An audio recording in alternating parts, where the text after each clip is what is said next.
Hi, this is Jason Sen from .com. For ntmarkets.com, it's Thursday the 18th of July. We're just looking at the S&P, mini S&P futures here, going back to 2011. If I open this up, we know we've been in a big uptrend. Most recently, since the middle of November, the last leg up we had, which was capped around the end of May. We had that big reversal day that I'm just trying to highlight there, key reversal day in fact.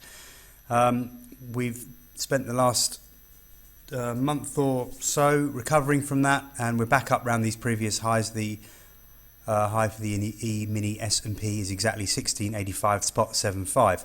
So this is a big level, and we're just hovering below here at the moment. We've been as high as 1680.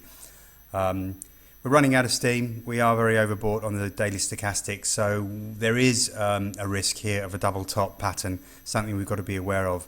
It's probably a little bit risky to be long around this area, considering we're reapproaching an all-time high. There's always a chance of some more profit taking from this point, and if we do get a double top and sell back down to the 1553 area, that will be important. A break below there will see us potentially sink a lot further, but we'll deal with that in the weeks to come. At the moment, just be aware that failure to break above 1685 could now start to trigger some significant profit taking into the end of July at least, and possibly throughout the rest of the summer. Staying on the subject of stock markets, we're looking at the Euro Stoxx future here, Euro Stoxx 50 future. Again, obviously we've been having a good run up. Now this is a slightly different pattern, and I've tried to highlight the fact that we're looking at a potential head and shoulders top here.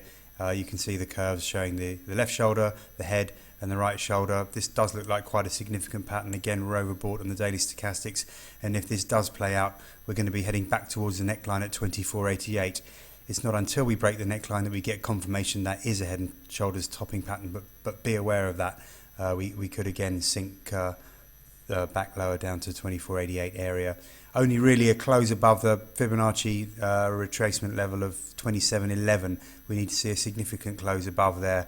I'd really be looking for a close above 2720 to negate the chances of a head and shoulders pattern at this stage.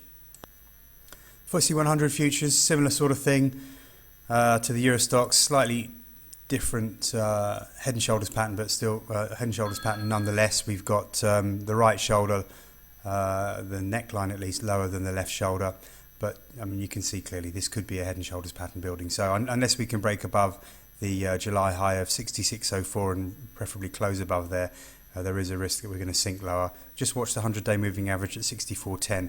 Below there again is another negative, and we've got the 200-day moving average at 61.93 at the moment. So these are the levels just to keep an eye on, but as I say, risk of a head and shoulders top pattern here, which could be sending us lower towards the end of the summer and perhaps through the autumn as well if we do break the neckline to confirm this pattern. Thanks very much. I'm Jason Sen from daytradeideas.com.